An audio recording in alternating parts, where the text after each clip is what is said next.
جس کے ذمہ بہت ساری قضا نماز ہے وہ ہر فرض اور وتر کو مع سنت و مستحبات کے نہیں، صرف فرض اور وتر، سنتوں کی قضا نہیں ہے۔ شوہر بیوی کو اگر یہ الفاظ کہہ دیں کہ آئندہ میرے سے بات مت کرنا، کیا اس سے بھی نکاح ٹوٹ جاتا ہے؟ نہیں، یہ تو غصے اور جھگڑے کے الفاظ ہیں۔ دادی کا دودھ اگر پوتا یا نواسا پی لے تو کیا حکم ہے؟ دادی کی تمام اولاد در اولاد اس پر حرام۔ کیا ولیمہ 2 سال کے بعد بھی ہو سکتے ہیں، 15 سال کے بعد بھی ہو سکتے ہیں، لیکن دعوت ہے، ولیمے کی سنت نہیں۔ بعض علاقوں میں اہل میت 40 دن تک بیٹھے رہتے ہیں اور دور دراز لوگ آ کر اہل میت کی تعزیت کرتے ہیں۔ حدیث میں تو ہے کہ 3 دن تک تعزیت ہے، لیکن جو 3 دن میں نہیں پہنچا اور بعد میں آیا تو وہ کر سکتا ہے، شاید اس کے لیے بیٹھے ہو۔ ہمارے گھر میں ایک ہندو ملازمہ ہے، وہ دیوالی کے موقع پر بازار سے خریدی ہوئی مٹھائی لاتی ہے، ہم نے واپس کر دی جبکہ اس نے بتایا کہ یہ منت کی نہیں ہے، کیا اس کا کھانا جائز ہے؟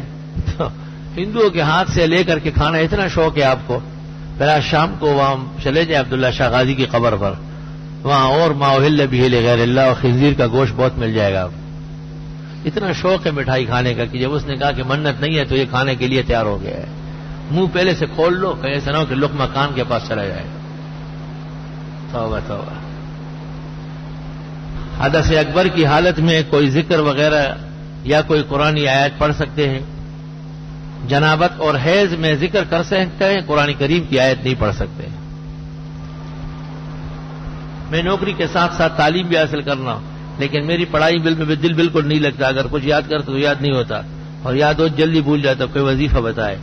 سبحانک لا علم لنا الا ما علمتنا انک انت العلیم الحکیم رب زدنا علما، 3 مرتبہ پڑھو۔